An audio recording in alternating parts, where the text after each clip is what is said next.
Hi viewers, welcome to our channel. BRS party ఎన్సీపీలో కలిసిపోబోతుంది అంటూ వార్తలు అయితే వినిపిస్తూ ఉన్నాయి. మరి నిజంగా కలుస్తుందా? కలిస్తే ఎందుకు కలుస్తుంది? సో ఇప్పుడు ఇదే అంశం మీద డిస్కస్ చేయడానికి ప్రజెంట్ మనతో పాటు జర్నలిస్ట్ చరణ్ పరమి గారు ఉన్నారు. వారితో ఒకసారి మాట్లాడదాం. హాయ్ నా. హాయ్. సో బీఆర్ఎస్ పార్టీ మరి ఎన్సీపీలో విలీనం అవ్వబోతుందని వార్తలు అయితే వినిపిస్తూ ఉన్నాయి. ఎన్సీపీలోనే ఎందుకు విలీనం అవుతుంది? మరి ఏమైనా వ్యూహంతో వెళ్తున్నారా బీఆర్ఎస్ వాళ్ళు? ఏమనుకోవచ్చు దీన్ని? అంటే ఎన్సీపీ అనేది మహారాష్ట్రలోని పార్టీ.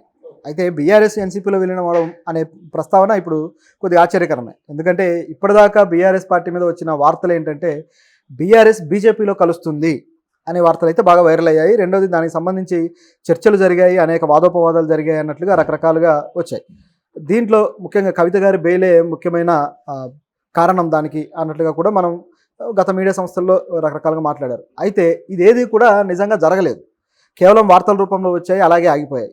కానీ ఇప్పుడు సడన్గా కవిత గారు రిలీజ్ అయ్యి కూడా 2 నెలలు అయిపోయింది. అలాగే మరోవైపు చూస్తే బీఆర్ఎస్ నేతలు ఎవరూ కూడా ఈ రాష్ట్రంలో ముఖ్యంగా తెలంగాణలో అయితే బీఆర్ఎస్ నుంచి కాంగ్రెస్కు వెళ్తున్నారు, కానీ బీజేపీ వైపు ఎవరు వెళ్ళడం లేదు. సో ఇటువంటి పరిస్థితుల్లో మహారాష్ట్రలో ఎందుకు ఈ చేంజ్ ఓవర్ వచ్చింది? బీఆర్ఎస్ విలీనానికి ఇదేమన్నా సంకేతమా? అంటే ఇక్కడ ఈ పార్టీ విలీనం జరగాలంటే అన్ని ప్రాంతాల్లో పార్టీని ఏమన్నా లేకుండా చేసే ప్రోగ్రామ్ ఏమన్నా జరుగుతుందా అనే ప్రశ్న అయితే వస్తుంది. అసలు మహారాష్ట్రలో బీఆర్ఎస్ ఏంటి? ముందు ఇది ఆలోచించాలి. ఎప్పుడైతే టీఆర్ఎస్కి పేరు మార్చి బీఆర్ఎస్గా మార్చారో అప్పుడే ఆ పార్టీని జాతీయ స్థాయి పార్టీగా ప్రకటించారు. అంటే మరి ఇది జాతీయ పార్టీ, అలాగే దీనికి జాతీయ అధ్యక్షుడిగా కేసీఆర్ గారు ఉన్నారు. అలాగే ఇప్పుడు దేశ్కి నేతగా కేసీఆర్ గారు మోదీ గారికి ఆపోజిట్గా పోటీలో నిలబడుతున్నారు అన్నట్లుగా రకరకాల వార్తలు వచ్చేసి ఆయన ఉత్తరప్రదేశ్లో కావచ్చు, అఖిలేష్ యాదవ్ గారి ఆధ్వర్యంలో వాళ్ళిద్దరు ఫ్రెండ్షిప్ కావచ్చు, పెద్ద పెద్ద కటౌట్లు పెట్టారు. అలాగే కొన్ని ప్రాంతాల్లో ఒరిస్సాలో కావచ్చు, ఇట్లా కొన్ని ప్రాంతాల్లో కేసీఆర్ గారి ఇమేజ్ని పెంచడం కోసం రకరకాల ప్రయత్నాలు చేసి దేశ్కి నేత అనే ఇమేజ్ ఆయనకు ఆపాదించడానికి ట్రై చేశారు. ఇదంతా బాగానే ఉంది. సడన్గా తెలంగాణ ఎలక్షన్స్లో పార్టీ బోల్తా కొట్టిన తర్వాత ఒక్కసారిగా దేశ్కి నేత సైలెంట్ అయిపోయారు. ఎటువంటి ఉసు లేదు. తర్వాత ఆయనకు వ్యక్తిగతంగా బాగలేకపోవడం, ఆ తర్వాత కవిత గారు రిలీజ్ కోసం పోరాటాలు, ఇవన్నీ జరుగుతూ మధ్యలో ప్రజల నుంచి ఎంత వ్యతిరేకత ఉందనేది అర్థం చేసుకుంటూ వచ్చారు. ఓకే. ఈ క్రమంలో ఇక జాతీయ స్థాయిలో పార్టీని ఏమి తీసుకువెళ్ళే అవకాశం లేదనేది కూడా రియలైజ్ అయ్యారు. ఇది ఇక్కడ గమనించాల్సిన విషయం. ఆ రియలైజేషన్ వచ్చి చివరికి ఇక జాతీయ స్థాయి పార్టీగా దీన్ని వాళ్ళే ఫీల్ అవ్వకుండా, ముందు తాము ఫీల్ అయితేనే అవతల వాళ్ళు ఎవరైనా బాధ్యతలు తీసుకుంటారు, కానీ తామే ఫీల్ అవ్వకుండా జాతీయ స్థాయి పార్టీగా ఎటువంటి కార్యకలాపాలు చేయకుండా ఇప్పుడు ఢిల్లీలో జరిగే ఈవెంట్స్కి సంబంధించి కార్యకలాపాలు చేయాలి. ఇప్పుడు ఏపీలో చూసుకుంటే ఎక్కడో ఏపీలో జరిగిన సంఘటనలకి జగన్ వెళ్ళిపోయి ఢిల్లీలో ధర్నా చేశాడు. మొత్తం జాతీయ పార్టీలన్నీ కదిలొచ్చాయి. కొన్ని, అన్ని కాకపోయినా కూటమి ప్రభుత్వం నుంచి కొన్ని కదిలి వచ్చాయి. అటువంటి ప్రయత్నం ఏ కోసైనా కూడా కేసీఆర్ గారు చేయలేదు. పోనీ మోదీ గారు రాగానే ఏమన్నా అన్ని ప్రజలకు ఉద్ధరించే పనులు చేశారా అంటే లేదు. ఆ బడ్జెట్లో తెలంగాణ రాష్ట్రానికి ఏమీ రాలేదు. మరి ఈ విషయాన్ని ప్రశ్నించి ఎందుకు మోదీ గారిని అక్కడికి వెళ్ళి అడగలేదు? ఎందుకు దీని విషయంలో రాద్ధాంతం చేయలేదు?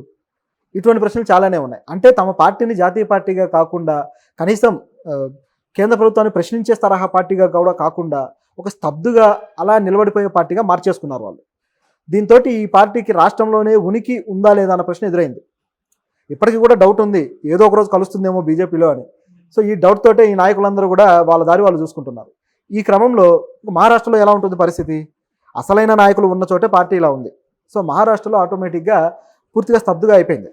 బీఆర్ఎస్ను వచ్చిన తర్వాత ఇమీడియట్గా వీళ్ళు చేసిందంటే పక్కన ఉన్న రాష్ట్రాల్లో పార్టీని విస్తరించడం కోసం అక్కడికి ప్రయాణాలు చేసి అక్కడ క్యాడర్ని డెవలప్ చేసుకుంటూ వచ్చారు. అలా మహారాష్ట్రలో కొంత క్యాడర్ని అయితే డెవలప్ చేసి పార్టీ అధ్యక్షుడిని, కార్యదర్శుల్ని అందరిని నియమించుకున్నారు. ఇట్లా నియమించిన అధ్యక్షుడు మాణిక్ రావు, పూణే బేస్డ్గా ఆ నాయకుడు ఉన్నాడు. సో ఆయన నియమించారు.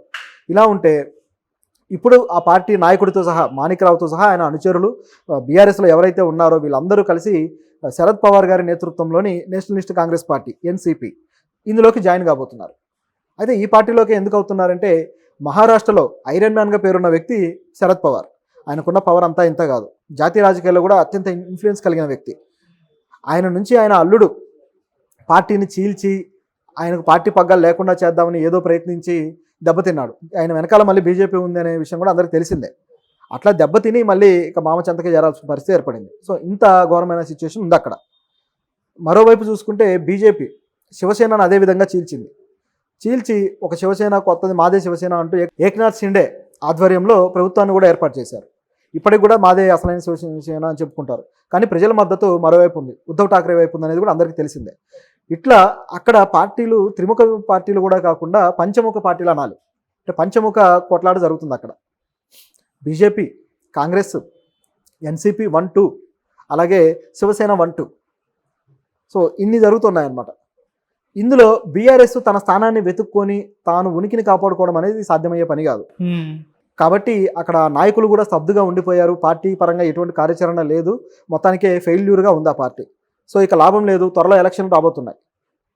ఈ ఎలక్షన్లు వచ్చేలోపే మనం ఏదో ఒక పార్టీలోకి వెళ్ళిపోయి టికెట్లు సంపాదించుకుంటే తప్ప గెలవలేమనేది ఈ నాయకుల పరిస్థితి. ఎందుకంటే పార్టీకి అధ్యక్షుడిగా ఉన్నాడంటే ఒక రకంగా సీఎం అభ్యర్థి అన్నట్లు. కానీ ఆ పార్టీకి ఆ సీనే లేదు అక్కడ. మరి ఏం చేయాలి? కనీసం ఎమ్మెల్యే అన్న కావాలి కదా. కాబట్టి ఎమ్మెల్యేలు కావాలంటే ఏదో ఒక పార్టీలో, బలమున్న పార్టీలో జాయిన్ అయ్యి ఆ టికెట్లు సంపాదించుకుందాం అనే ఆలోచనతోటి మాణిక్రావు మిగతా అనుచరులు కూడా ఇప్పుడు ఎన్సీపీలోకి వెళ్తున్నారు. ఇప్పుడు నిజానికి చూసుకుంటే ఎన్సీపీ ఇప్పుడు స్ట్రాంగ్గా ఉంది. ఎన్సీపీ కావచ్చు, కాంగ్రెస్ కావచ్చు, ఇప్పుడు స్ట్రాంగ్గానే ఉన్నాయి. సో మహారాష్ట్రలో బీజేపీ ఇప్పటిదాకా చేస్తున్న కొద్దిగా ఒక రకమైన అవకతవకల రాజకీయం మీద ప్రజలు విసిగెత్తున్నారు. అసలు వీళ్ళ రాజకీయం ఏంది? ఎమ్మెల్యేలను కొంటారు, పార్టీలు చీలుస్తారు, ఇంత అసహ్యకరమైన రాజకీయాల, అసలు ప్రజాస్వామ్యానికి విలువే లేకుండా పోయింది అన్నట్లుగా ఒక రకంగా బీజేపీ మీద ప్రజలకు అసహ్యం వేసింది. ఇప్పుడు ఆ ఎఫెక్ట్ పడబోతుంది అనమాట. దానికి తగ్గట్టుగా ప్రజలు కూడా కొంచెం నిరసనలు తెలియజేయడాలు ఇవన్నీ జరుగుతూ వస్తున్నాయి. కాబట్టి ఇది అన్ని పార్టీలకి రీచ్ అయింది. సో ఇది అర్థం చేసుకున్న బీఆర్ఎస్ నాయకులు ఇమీడియట్గా ఎన్సీపీలోకి అయితే వెళ్తున్నారు. బహుశా ఈసారి ఎన్సీపీ, కాంగ్రెస్ వీళ్ళంతా కూడా కూటమిగా ముందుకు వచ్చే అవకాశం అయితే ఉంది. సో ఏం జరుగుతుందో చూడాలి. అయితే దీంట్లో కేసీఆర్కి పడే దెబ్బ ఏంటంటే జాతీయ పార్టీగా ఇక ఈ పార్టీ ప్రస్థానం ముగిసినట్టే. ఎందుకంటే మహారాష్ట్రలో మొత్తానికి పార్టీ ఉండదు.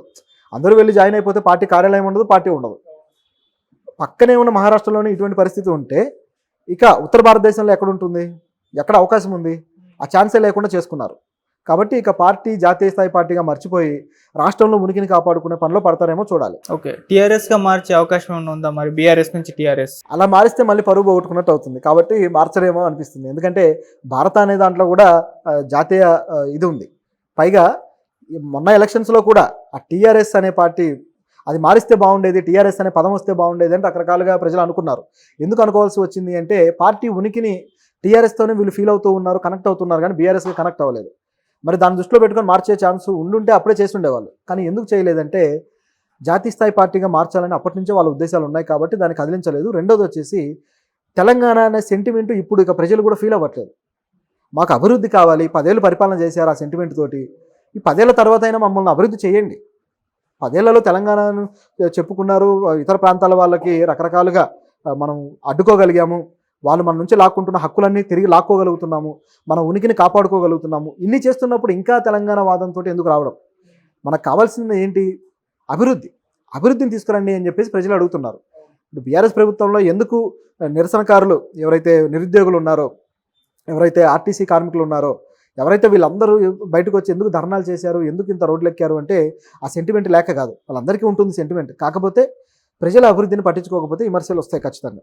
ఓకే, అది దృష్టిలో పెట్టుకొని ఇప్పుడు తెలంగాణ సెంటిమెంట్ పనిచేయదని ఈ పార్టీకి కూడా అర్థమైంది. ఎందుకంటే మొన్న ఉప ఎన్నికల టైంలో కూడా నాగార్జున సాగర్లో ఇటువంటిది ప్లే చేశారు గతంలో. తర్వాత మొన్నటి ఎలక్షన్ టైంలో కూడా మళ్ళీ నాగార్జున సాగర్లో అదే అస్త్రాన్ని బయటికి తీశారు. అంటే ఏపీ పోలీసులు అడ్డుకుంటున్నారు, అది ఇది అని చెప్పేసి గందరగోళం చేశారు. అయినా సరే ఆ సెంటిమెంట్ని ఎవరు నమ్మలేదు. కాబట్టి ఇప్పుడు అటువైపు వెళ్ళకపోవచ్చు. ఒకవేళ వెళ్తే బీజేపీ దీన్ని కూడా